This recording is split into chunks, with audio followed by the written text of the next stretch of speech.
Servons l'Éternel notre Dieu. Bien-aimé, ceci est une proposition, mais une obligation pour les enfants de Dieu. Une proposition pour ceux qui n'ont pas encore connu l'Éternel.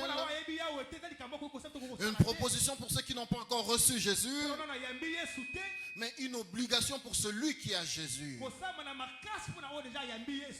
Différence entre le serviteur et l'esclave. Voilà déjà la première chose à savoir. Il y a une différence entre le serviteur et l'esclave. Le serviteur est libre de travailler pour le maître. Il est libre de travailler pour le maître qu'il a choisi. Personne d'entre nous ici a été forcé à recevoir Jésus comme Seigneur et Sauveur. Nous l'avons reçu volontairement avec la conviction du Saint-Esprit. Dieu ne nous forcera pas de nous servir, mais le diable vous forcera à le servir. Dieu ne vous forcera pas à être disponible, mais le diable vous donnera des conditions pour être disponible. Nous venons pour rendre un culte à Dieu, et un culte agréable à Dieu est un service devant Dieu. Nous sommes tous appelés à servir Dieu.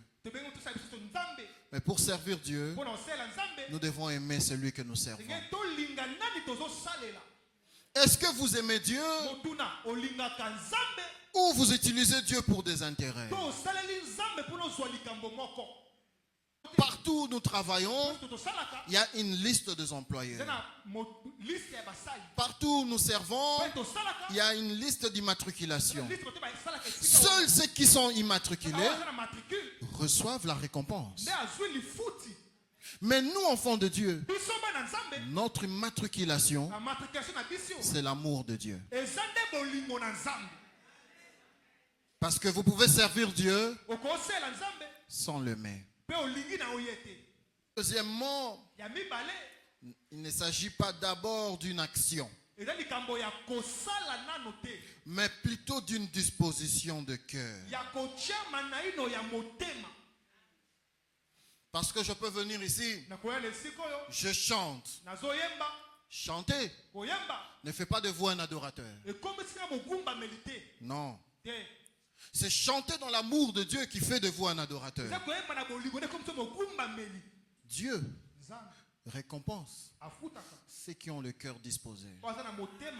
Dieu récompense ceux qui sont vrais devant lui.